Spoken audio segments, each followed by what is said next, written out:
เคยรักแต่ไม่ทันตั้งตัวพอหากให้รักหาไม่อยู่ในใจมันพูดทุกครั้งว่า only you รักเธอยังไม่อยู่ทุกวัน Hey, you're listening to Shaoli Podcast, and today we are going to talk about a Thai boys love series from deehuphouse called Step by Step orอยๆรin Thai.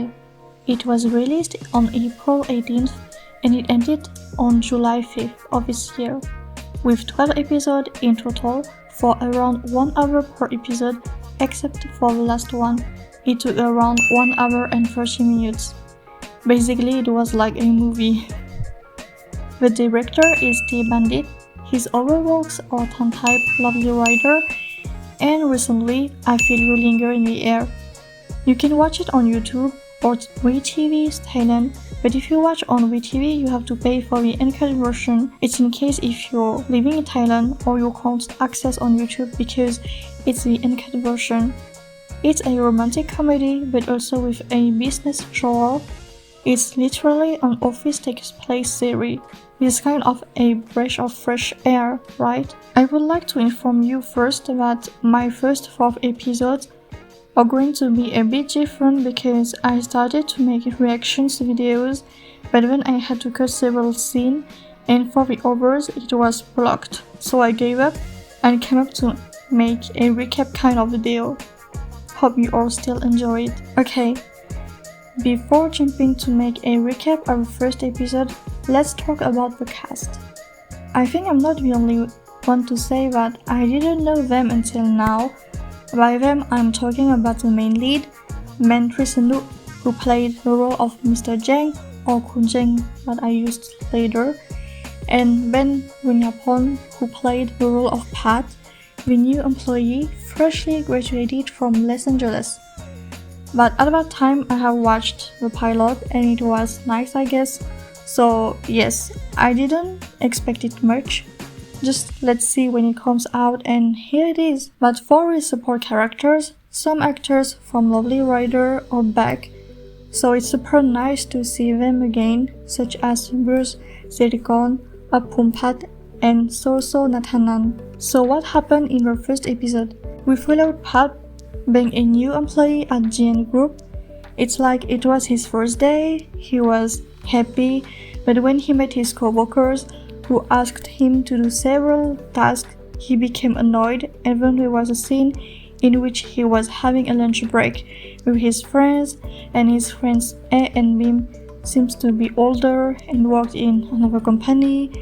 They listened to his complaints, knowing that people who worked in GN Group is really toxic, and some made sexist jokes, and at that time I was wondering when Pat was going to report all of this, even though he said to them that even if he reported to his manager, it was useless, and the problem was the current manager was going to take leave, so he wouldn't be here permanently. When he was with his colleagues or co-workers for a break, he heard that he was going to have a new manager, and according to the description, he seemed so strict and picky, so he kind of started to be afraid, I guess, but at that time he didn't know the face, what he looks like, but he learned that he was the son of a chief executive officer of his company, GN Group. And in the meantime, Pat met a tall, handsome but intriguing stranger, even though their first encounter may be awkward and a little bit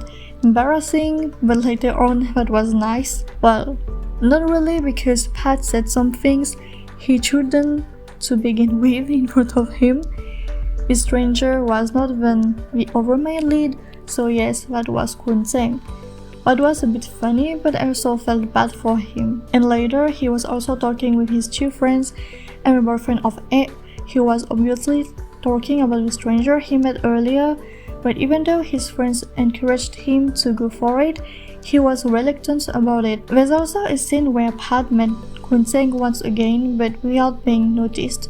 And at that time, he was still wondering who was this person, like what did he go there in that restaurant talking to another staff. After that, one day passed and he realized that he was late for work, because I think, even though it was not specified in the series, he stayed up late to do the work that his colleague named Ying asked last night when we were at the karaoke. Lastly, when he arrived at the company, Ying said he had to hurry up because the new manager was waiting for him at the office, and then when he entered, he seemed to be familiar with the back of this person. Finally, when the person turned toward him, it was the same stranger he met before the bakery shop, and voila. So I'm going to share my quick thoughts on this episode. Honestly, I liked it. I like the setting and the introduction of Pat and Jeng, even though we still don't know well about him, and also other characters like Pat's friends and his co-workers. I feel like that if he knew that it was toxic because of people at work, I don't understand why he ended up working there. I mean, even though he finished the probationary period, then he could choose to stay or to leave, right? Maybe I don't know the rules. I thought he did an internship there, but it's slightly different, I guess. Anyway, let's see the next episode. Thank you and bye bye.